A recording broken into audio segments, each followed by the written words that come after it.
Abroad. Masarap pakinggan para sa iba. Sabi nila, kapag nasa abroad ka, masaya at maginhawa. Pero ang totoo niyan, kaakibat nito ang lungkot at pangungulila. May mga panahong gugustuhin mo na lang sumuko, pero nangingibabaw ang tanong na, bakit ka nga ba nandito? Oo, may mga maswerteng nakakaangat sa buhay. Pero aminin natin hindi lahat pinapalad na magkaroon ng magandang buhay. Basta tandaan mo, lahat nagsisimula sa pinakababa bago ka makarating sa itaas. Kapalit ng bawat paghihirap ay ang buhay na pinapangarap. Walang imposible sa taong may tiyaga.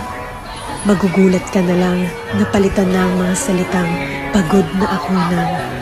Buti na lang, hindi ako sumuko.